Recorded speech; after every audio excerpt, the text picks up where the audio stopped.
23 مركب صيد تانية نجوا من العاصفة، وجول كانت مصممة تتحمل أسوأ من كده. في حاجة تانية حصلت عشان تفسر اختفائها المفاجئ. في ناس بتقول إنه مركب الصيد كانت بتتجسس على غواصات سوفيتية، يمكن تم اعتراضها في البحر وأخذوا الطاقم أسرى وغرقوا المركبة عن عمد.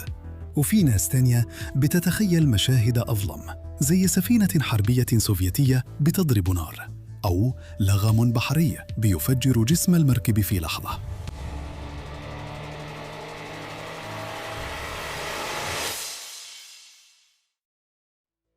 في هال في المملكة المتحدة، تقريباً كل عائلة كانت تعرف حد ليه علاقة بالمهمة الغامضة دي، وكل سؤال من غير إجابة كان بيزود الشائعات أكثر، لحد ما بقت المؤامرة هي التفسير الوحيد اللي ناس كتير صدقوه. هل فعلاً سفينة جول غرقت بسبب العاصفة؟ ولا في حاجة أكثر سرية وراء الموضوع؟ اسمي بول، وطول حياتي كنت دايماً منجذب للبحر.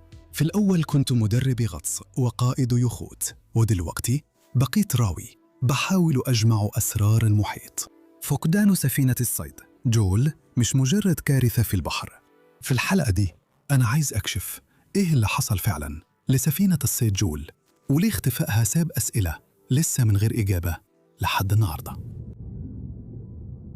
سفينة الصيد جول كانت سفينة صيد جر حديثة بريطانية تسحب شباكها من المؤخرة في أعالي البحار، وبتشتغل كمان كمصنع عايم، وتعاملت سنة 1971 على إيد شركة بروك مارين ليميتد في لوستوفت. بطول 66 متر وعرض 12.3 متر، كانت مبنية من الصلب ومعتمدة بفئة الجليد الثالثة عشان تشتغل في المناطق القطبية.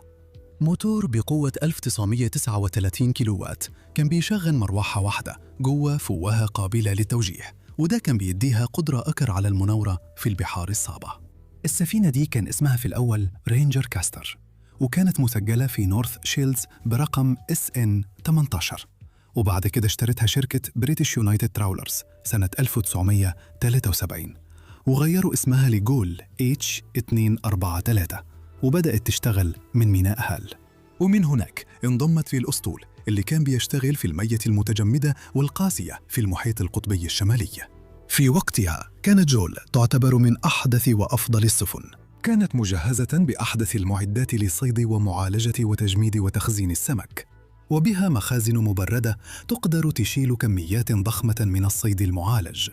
كانت إزاحتها 1106 طن، وكانت مجهزة بكل أجهزة الإنقاذ الحديثة المطلوبة، 6 قوارب نجاة بإطلاق هيدروستاتيكي، و4 عوامات نجاة، وجواكت نجاة لكل واحد من 36 فرد من الطاقم.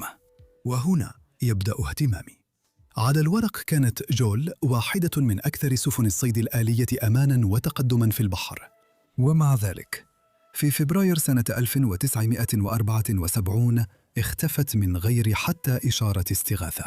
مفيش قوارب نجاة اتطلقت ولا حد من الطاقم نجا. سؤالي بسيط: إزاي سفينة بنت بكل الهندسة والأمان ده تختفي بالشكل الكامل ده؟ وكانت شغالة في أسطول في غيرها نجوا من العاصفة؟ السؤال ده هو اللي بيحرك التحقيق. في يوم 22 يناير سنة 1974 جول ومعها 36 فرد من الطاقم بتتحرك ناحية مناطق الصيد الغنية في بحر بارنتس قبالة سواحل النرويج. اللي كان قائد جول هو القبطان بيتر نيلست، ومعاه جورج بيتي كضابط أول. خلال الرحلة زوج بيتي تعب وتم استبداله بموريس سبيرغون في النرويج. الاثنين القبطان نيلست والضابط البديل سبيرغون عندهم خبرة كبيرة في صيد السمك بمراكب التجميد، لكن دي أول مرة ليهم يركبوا مركب غول. الضابط الثاني والثالث كمان جداد على المركب. في الطريق للنرويج مركب جول وقفت وعملت تصليحات في نظام توجيه الأوتوماتيكي بناء على طلب كبير المهندسين. في 29 يناير ومع تحسن حالة الجو جول انضمت لأسطول الصيد في بحر بارنتس.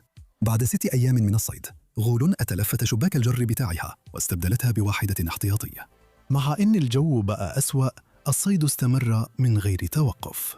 يوم الخميس 7 فبراير بعد 10 أيام من الصيد غول قدرت تعبي 19 طن من شرائح السمك المجمدة في المخزن تاعها. الصبح المركب حصل فيها عطل في طلمبة دفة القيادة، بس تصلح بسهولة. الساعة 10:30 حسب سياسة الشركة. غول بتبلغ شركة بريتش يونايتد ترولرز بتقرير الفريزر بتاع القبطان وملخص عن الموقع والجو والظروف والصيد. بيتم عمل تقرير كل يوم الساعة 10:30 و4:30 العصر و11:30 بالليل، مع مكالمة للمكتب الساعة 9 الصبح. غول بيصطاد في منطقة نورث كيب بانك مع السفينة الشقيقة لي سيلت. الساعة 3:30 العصر غول اتصل يطلب نصيحة بخصوص مشكلة في جهاز التوجيه الأوتوماتيكي، لكن ما فيش مكالمات تانية اتعملت بعد كده، فالمكتب افترض إن المشكلة اتحلت. في بحر بارنس الجو بيزداد سوء، الدنيا بتشتي، تلج جامد في وقت من السنة بيكون فيه الظلمة تقريباً طول اليوم. بما إنه الرؤية ضعيفة جداً، سيلت وجول اتفرقوا عن بعض لما جول وقف يسحب شبكة الجر بتاعته. على الساعة 8:30 سيلت فقد آثر جول تماماً. الساعة 11:30 الكابتن نيلس بلغ إن جول لازم يوقف عشان يصلح الشبكة بتاعته اللي اتضررت جامد. الساعة 2 الصبح يوم 8 فبراير الجو وحالة البحر بقوا سيئين جداً، لدرجة إن أسطول الصيد اللي شغال في بنك نورث كيب بما فيهم جول اضطروا يوقفوا الصيد ويحاولوا يثبتوا مراكبهم على قد ما يقدروا ويخلوها في وش الرياح. دي ممارسة آمنة للمراكب البحرية عشان تعدي الجو الوحش وما تاخدش الأمواج على جنب المركب أو من الجنب. الساعة 9 الصبح أثناء موعد الاتصال بالمكتب جول بلغوا إنهم راسين وبيحاولوا يتفادوا الموج. بعد شوية دقايق سوانيلا مركب صيد تانية بالفريزر شافت جول على بعد حوالي 3 ل 4 أميال في وضع خطر وسط أمواج عالية، وجنب المركب أو بيمه كان مواجه الرياح والأمواج مباشرة. المركب اللي بتكون جنبها مواجه الرياح والأمواج هتتهز أكتر يمين وشمال وهي بتطلع وتنزل مع قمة وقاع الموجة. في الظروف الشديدة الهزة دي ممكن تقلب المركب. أنا حسيت بالإحساس ده قبل كده، الاهتزاز اللي ملوش حل لما موجة تيجي عليك من الجنب. الحركة دي بتخلي مادة أي بحار تتقلب، لأنها بتفكرك قد إيه أنت فعلاً ملكش سيطرة على الوضع. سوينيلا ماشية في مواجهة الريح عشان الأمان، وجول جاية ناحية مقدمة اليمين أو قدام يمين سوينيلا، وهم الاثنين بيتحركوا للأمام. الرياح بتوصل ل50 ميل في الساعة. سوينيلا بتكلم جول على جهاز VHF عشان تطمن عليهم. جول بيردوا إنهم هيبعدوا عن الطريق وهيغيروا اتجاههم عشان يقربوا من الشاطئ. جول بيحول اتجاهه ناحية اليسار عشان يمشي مع الجو، وبيخلي الرياح والأمواج وراهم على طول. هي بتعدي جنب سفينة سوينلا على بعد حوالي ميل من ناحية اليمين، وأثناء مرور جول سوينلا ما شافتش أي حاجة غريبة. الساعة 10:30 الكابتن نيلست بيتصل وبيبلغ إنهم ثابتين وبيتفادوا الموج. ظروف الطقس بتستمر في التدهور، وارتفاع الموج بيوصل ما بين 6.5 و9 متر. الرياح بتتقدر أحياناً بقوة 10. قوة 10 بتعتبر عاصفة على مقياس بوفورت لقوة الرياح، وسرعة الرياح بتكون ما بين 48 و55 عقدة أو حوالي 60 ميل في الساعة. حالة البحر فيها أمواج عالية جداً وقمم طويلة متدلية وبقع كبيرة من الرغوة. الثلج الكثيف اللي بينزل لليوم الثاني على التوالي، والظلام المستمر بيقلل الرؤية وبيخلي من المستحيل تشوف الأمواج إلا لما تكون هتخبط في السفينة. ما بين الساعة 11:06 و11:09 جول بعت تليجرامين خاصين. ما بين الساعة 11 و11:30 3 موجات ضخمة خبطوا في سفينة سوينلا. الصدمة لافت رافعة. المهندس اللي قدام جسر القيادة وخرجت السفينة عن مسارها. في الساعة 16:30 كل سفن الصيد 17 التابعة لبريتش يونايتد في المنطقة بلغوا عن نفسهم ما عدا سفينة غول. في الساعة 9:00 اليوم اللي بعده في 9 من فبراير سفينة غول ما بلغتش، وبرضه ما بلغتش في جداول التقارير اللي بعدها. وبما إن ده مش غريب اتسجل الموضوع، لكن ما اتخذوش أي إجراء تاني. تاني يوم جول ما بلغش برضه. المرة دي حاولوا يتواصلوا مع السفينة ولما ما قدروش يوصلوا لجول بلغوا شركة التأمين المتبادلة لمراكب الصيد البريطانية. في مساء يوم 10 فبراير وكيل شركة التأمين في ترومسو بلغ مراكب الصيد اللي على سواحل النرويج إن جول مفقودة. وكمان فرقاطة بريطانية HMS موهاك تبلغت بالخبر. في الساعة 9:25 صباح اليوم اللي بعده شركة التأمين بعثت رسالة راديو بتطلب من كل المراكب يبلغوا عن أي اتصال مع جول اللي آخر مرة تشافت فيها وهي بتصطاد في نورث بانك من 3 أيام. بحلول الساعة 12:35 مركز تنسيق الإنقاذ في بودو اتوضع في حالة تأهب كامل. البحث الجوي والبحري استمر لمدة 4 أيام وغطى مساحة قدرها 177 ألف ميل مربع، وشارك فيه سفن وطائرات كتير بما فيهم وحدات جاية من تدريب لحلف الناتو كان بيحصل في المنطقة الأوسع. تخيل إنك بتدور على سفينة واحدة في جزء من المحيط أكبر من بريطانيا. كبحار وملاح أنا كنت في مياه بتحسسك إنها ملهاش نهاية، والحجم ده بيخلي عملية البحث شبه مستحيلة. البحث بيشمل حاملة الطائرات HS هيرمس، HMS موهاوك، ناقلة الأسطول RFA تايد فلو، 4 سفن من البحرية وخفر السواحل النرويجية و23 مركب صيد. كمان بيتم استخدام طيارات الدورية بعيدة المدى نمرود وأوريون وهليكوبترات البحث في عملية البحث. في عصر يوم 15 فبراير مفيش أي أثر لجول وبيتم إنهاء عملية البحث. في مايو سنة 1974 بعد اختفاء السفينة ب3 شهور سفينة صيد الحيتان النرويجية روفر بتلاقي عوامة نجاة من جول. مفيش أي حطام تاني يتلاقى. في سبتمبر بعد المأساة ب7 شهور التحقيق الرسمي في حادثة جول بيبدأ. بيتم الاستماع لأقوال 48 شاهد وبيتم استلام إفادات من 12 شخص تانيين منهم أقارب الضحايا وشهود خبراء وأفراد من الجمهور اللي قدموا طلبات لوزارة التجارة المسؤولة عن سلامة الملاحة البحرية. واحدة من أكبر العقبات في التحقيق هي غياب أي دليل من الحطام ما عدا عوامة النجاة. مفيش أي نداءات استغاثة اتسجلت ومفيش زيت تلاقى على السطح، والمكان الدقيق للحطام مش معروف. المعلومة الوحيدة اللي ظهرت أثناء التحقيق كانت من صيانة المزلقانات والأبواب والفتحات في سفينة جول الشقيقة كرد واللي اتفحصت بدل جول.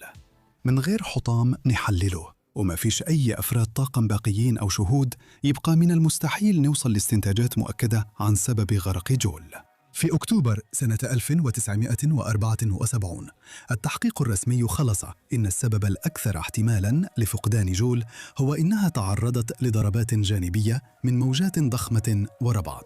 السفينة دخلها مياه فقدت طفوها وغرقت في الجو السيء وقت اختفاء السفينة، وكانت سرعة الرياح بتوصل لقوة 10 والأمواج كانت أكثر من 12 متر ارتفاع. عائلات الطاقم رفضوا التفسير ده لأن فيه 23 مركب صيد تانية كانت بتصطاد في بنك نورث كيب في اليوم ده ونجوا من الرياح الشديدة والأمواج. وكمان بيقولوا إنه خبراء السلامة البحرية متفقين إن جال كانت مصممة عشان تتحمل الظروف دي وإن الطقس مش هو السبب المحتمل لغرقها. عائلات الطاقم شاكين إن جال كانت بتتجسس على الغواصات السوفيتية وبيتكهنوا إنه طاقم غواصة سوفيتية أوقفوا جال وطلعوا عليها وقبضوا على طاقمها وأغرقوا السفينة.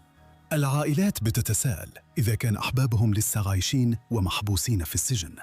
في ناس تانية بتعتقد إن جال ممكن تكون تعرضت لهجوم من سفينة حربية سوفيتية واتدمرت بصاروخ مضاد للسفن أو بنيران المدافع، وده يفسر ليه الطاقم ما بعتش نداء استغاثة. ادعاءات الأقارب ممكن تكون معقولة شوية في عز الحرب الباردة. الحكومة البريطانية كانت طلبت من أطقم سفن الصيد اللي شغالة في بحر بارنتس يبلغوا عن أي سفن سوفيتية يشوفوها. الحكومة وصلت لدرجة إنها دربت الأطقم وزودتهم بكاميرات وأجهزة مراقبة تانية. كتير من الناس في مجتمع الصيادين المتماسك في هال كانوا يعرفوا أصحاب أو قرايب اتجندوا في شبكة التجسس دي. في سنة 1975 برنامج تلفزيوني ادعى إن جول اتغرقت وهي بتقوم بأعمال تجسس. نظريات تانية اقترحت أن جول اصطدمت بسفينة حربية بريطانية أو سوفيتية وغرقت، أو إنها خبطت في لغم بحري أو شباكها اتشبكت في كابلات تحت المية وده خلاها تنقلب. في يوم 15 نوفمبر 1975 مركب الصيد النرويجية رايرو بلغت إنها شباكها اتشبكت في حاجة تحت المية في منطقة على بعد 60 ميل من ساحل النرويج، وهي نفس المنطقة اللي اختفت فيها جول. حتى مع تقرير رايرو ومعلومات تانية مشابهة عن مراكب صيد شباكها اتشبكت، الحكومة البريطانية برضو رفضت تدور على الحطام. هم قالوا إن تكلفة انتشار الحطام عالية وفيه خطر كبير على فرق الإنقاذ بسبب ظروف البحر العنيفة في بحر بارنتس، وكمان صعوبة في العثور على الحطام وسط عدد من حطام سفن الحرب العالمية الثانية في المنطقة. رفض الحكومة للبحث عن الحطام زود الشكوك إن الحكومة البريطانية مخبية حاجة، وده خلى نظريات المؤامرة تزيد. في أغسطس سنة 1977 شركة أنجليا تلفزيون وشركة التلفزيون النرويجية بعثوا فريق تصوير مع خبراء إنقاذ نرويجيين عشان يدوروا على حطام جول. استخدموا تقرير مركب الصيد النرويجية رايرو كنقطة بداية. أول ما وصلوا للمكان استخدموا جهاز سونار للمسح الجانبي عشان يدوروا على الحطام. جهاز سونار المسح الجانبي يقدر يكتشف أي معالم أو أجسام طالعة من قاع البحر. السونار بيطلع موجات صوتية تنعكس من على القاع، وأي جسم تلمسه الموجة الصوتية. الموجات الصوتية اللي بترتد بيستقبلها السونار بعد كده وبيعمل صورة لقاع البحر. الجهاز ده بيتستخدم عادة عشان يلاقي حطام السفن المحتمل، سهل الاستخدام وبيغطي مساحة كبيرة بسرعة. بعد ساعات من البحث الفريق لقى هدفاً واعد، مركبة بتتحكم فيها عن بعد أو ROV، بتنزل للموقع وبيتحركوها قريب من الجسم عشان يحاولوا يحددوا هويته. على عمق 280 متر ال ROV لقى حطام مركب صيد واقع ومائل ناحية اليمين اللي هو جانبها اليمين، ولسه شباك الصيد متعلقة على المركب. ال ROV بيتحرك ناحية المقدمة عشان يشوف إذا كان الاسم باين، وأثناء ما الكاميرا بتتحرك الحروف بتظهر على المقدمة واسم جول باين بوضوح. المشهد له ثقل وصعب أوصفه بالكلام. سفينة مفقودة بقى لها عقود راقدة من غير ما حد يقرب منها، كأن الأعماق كانت مخبية سر قدام عنينا. أنا غطست على حطام سفن قبل كده ودائما بحس إني مرتبط بقصتها، بس لما القصة تكون متخبية سنين طويلة بتحس بثقل كل الأرواح اللي راحت. عشان يثبتوا بشكل نهائي الفريق محتاج يلاقي لوحة اسم الشركة المصنعة الأصلية. العربة الروبوتية بتتبع الدرابزين وبتتحرك ناحية نص الكوبري. تحت شباك نص الكوبري بيلاقوا اللوحة اللي عليها نقش بروك ماريان رينجر كاستر، وده كان اسم السفينة الأصلي. المسح اللي اتعمل للحطام محدود بس كفاية عشان يبين إن مفيش أي ضرر في الكوبري والشبابيك سليمة، وده بيستبعد وجود انفجار أو ضرر جامد أو هجوم بأي نوع من الأسلحة. الهيكل العلوي كمان باين عليه إنه سليم وما فيهوش أي ضرر. في يوم 6 نوفمبر سنة 1997 برنامج ديسباتشز على قناة 4 البريطانية عرض حلقة أسرار الجول مع نتائج الاكتشاف. البرنامج بيضم شهادات من أفراد سابقين في البحرية الملكية وأعضاء طاقم سفن الصيد السابقين، وبيقولوا قدام الكاميرا إنهم فعلاً شاركوا في التجسس وإنه الشبكة دي كانت بتدار من مدينة هال في إنجلترا. لكنهم بيأكدوا إن مفيش حد من اللي كانوا على متن سفينة الجول كان ليه علاقة بالتجسس في رحلتها الأخيرة. بعد ما البرنامج اتذاع تم طلب من فرع تحقيق الحوادث البحرية إنه يراجع المواد دي علشان يشوف إذا كان فيه أدلة جديدة بتكشف ليه سفينة الجول غرقت. تم فحص الفيلم غير المحرر بالتفصيل، لكن مفيش أي حاجة بتوضح ليه السفينة غرقت. فرع تحقيق الحوادث البحرية استنتج إنه علشان نعرف السبب محتاجين فحص أكثر تفصيلاً. نائب رئيس الوزراء أمر بإجراء مسح تحت المياه لحطام السفينة. في أغسطس سنة 1998 فرع تحقيق الحوادث البحرية بدأ المسح تحت المياه لسفينة جول مع BBC نورث وممثلين من جمعية عائلات جول. المحققين أطلقوا مركبة تعمل بالتحكم عن بعد من السفينة مانسيل 18 عشان يعملوا مسح ويجمعوا فيديوهات وصورا تفصيلية لحطام السفينة. النتائج الرئيسية من الفيديوهات بتكشف إن في كذا فتحة وأبواب مانعة لتسرب المياه مفتوحة، خصوصاً الفتحات الخارجية اللي بتمنع الرجوع والأغطية الداخلية لمجاري المخلفات. جهاز توجيه السفينة متجه بين 10 و15 درجة ناحية بورت، يعني ناحية الشمال. الفيديوهات كمان بتوضح وجود أضرار كبيرة بسبب الضغط في مقدمة حطام السفينة، وده ممكن يكون نتيجة الاصطدام بقاع المحيط. والسفينة مائلة بزاوية 35 درجة على عمق حوالي 280 متر، وجزء منها متغطي بشباك صيد. المحققين استخدموا الروبوت تحت المائي علشان يدخلوا كاميرا صغيرة جوه الكبائن من خلال بعض الفتحات المفتوحة عشان يحاولوا يلاقوا أي بقايا، بس ما لقوش حاجة. الكابينة مش متضررة والشبابيك بتاعتها مش مكسورة، فالمحققين استبعدوا حدوث تصادم. ما لقوش أي ضرر غير عادي في جسم السفينة ولا دليل على انفجار، وده بيؤكد نظرية الغرق بسبب الأمواج الكبيرة اللي بتتكسر والفتحات المفتوحة. المحققين ركزوا استنتاجاتهم على إن الغرق العرضي هو السبب الرئيسي، مش نظريات زي التصادم أو الانفجار أو التجسس. في سنة 2002 فرع تحقيق حوادث البحرية عمل مسح تحت المياه تاني، وكان أوسع بكتير. سجلوا مئات الساعات من الفيديوهات لبره وجوه السفينة. المرة دي المحققين قدروا يلاقوا بقايا بيولوجية ل4 من أفراد الطاقم، وده في رأيي شيء مذهل بعد 25 سنة تحت المياه. البقايا دي بتثبت إن الطاقم كان على السفينة وقت الغرق، وبتنفي نظرية مؤامرة تانية. المحققين كمان عملوا نموذج مصغر لسفينة إيغول، وعملوا اختبارات في مركز لعلوم المحيطات. الاختبارات دي بتوضح صورة للظروف اللي ممكن تكون أغرقت السفينة. بعد مراجعة الأدلة من المسوحات تحت المياه، فرع تحقيقات الحوادث البحرية بقى عنده معلومات كفاية لفتح تحقيق رسمي جديد. هم بيحللوا لقطات تحت المياه وحالة الأبواب والفتحات وتقييمات الطب الشرعي. الشهادات السابقة بتثير تساؤلات عن صيانة السفينة. تسريبات الزيت كانت بتوقف محرك مركب الصيد. المية على سطح المصنع كانت بتوصل لمستوى المخلفات عشان الخراطيم كانت شغالة على طول، والطلمبات كانت مسدودة بالسمك. تقرير التفتيش عن سفينة جول الشقيقة بيتراجع دلوقتي من جديد. التقرير بيكشف إن الأبواب والفتحات المنع للمية مش بتقفل كويس بسبب تراكم الصدأ والدهان، ودي متثبتة مفتوحة على طول. ممكن يكون جول كان عنده نفس المشاكل في الفتحات والأبواب بتاعته. التحقيق كمان بيوضح إنه جول عبارة عن مصنع تجميد بيتم فيه تنظيف وتقطيع السمك قبل ما يتجمد. ده معناه إنه تصميمه معقد، لأنه بيجمع بين سطح المصنع اللي فيه جزء من الطاقم بيعالج السمك، ونظام المزاليج اللي بيترفع فيها مخلفات التقطيع في شباك وبيترموا في البحر.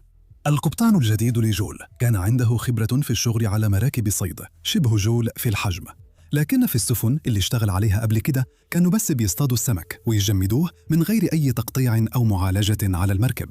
ما فيش سطح مصنع ولا نظام مزاليج للتخلص من المخلفات. في مراكب الصيد اللي بتجمد السمك كامل بيكون في فتحة رئيسية واحدة بس باينة من الكابينة، وده بيخلي القبطان يقدر يشوف بسهولة إذا كانت مقفولة كويس ولا لأ. في جول نظام مزالق التخلص من المخلفات، معناه إن فيه أكتر من فتحة لازم تتقفل عشان يبقى فيه عزل مائي كويس وقت العاصفة. ده بيزود خطر دخول المياه، لكن شركة بريتش يونايتد تراولرز ما عندهاش تدريب حديث للقبطان والطاقم.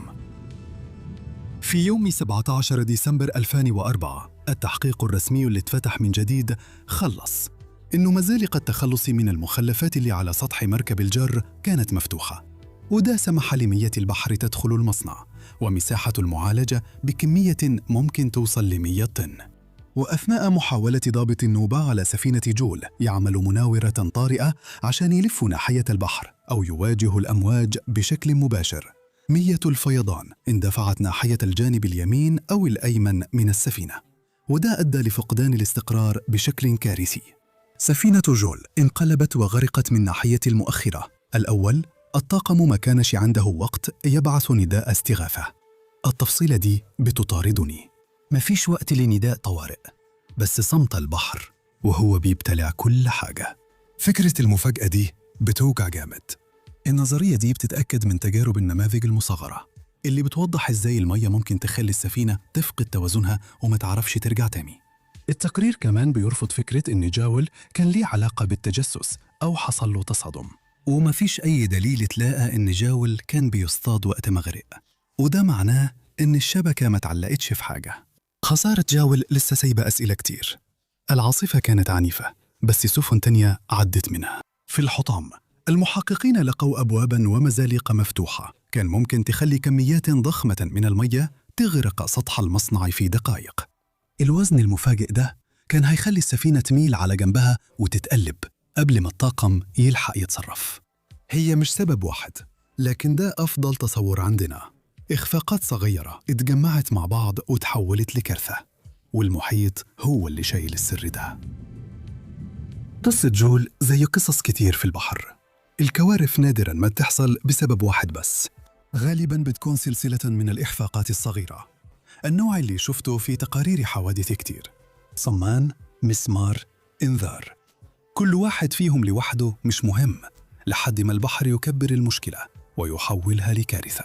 كغواص وبحار قضيت ساعات كتير بفكر في الحاجات الصغيرة دي اللي حصلت لي في مغامراتي وكان ممكن تنتهي بشكل مختلف. فقدان سفينة جول وطاقمها اللي كان عددهم 36 شخص لسه أسوأ كارثة حصلت في صناعة الصيد التجاري البريطانية في وقت السلم. خسارة جول بتبين إزاي المحيط ممكن ياخد سفينة لأعماقه من غير أي تحذير. بس دي مش المرة الوحيدة اللي التصميم الهش قابلت فيها قوة ساحقة. في قصتنا الجاية هنشوف إزاي برج رادار من أيام الحرب الباردة اللي اسمه تكساس 4 وقف قدام المحيط الأطلنطي لحد ما البحر في الآخر هده تماماً.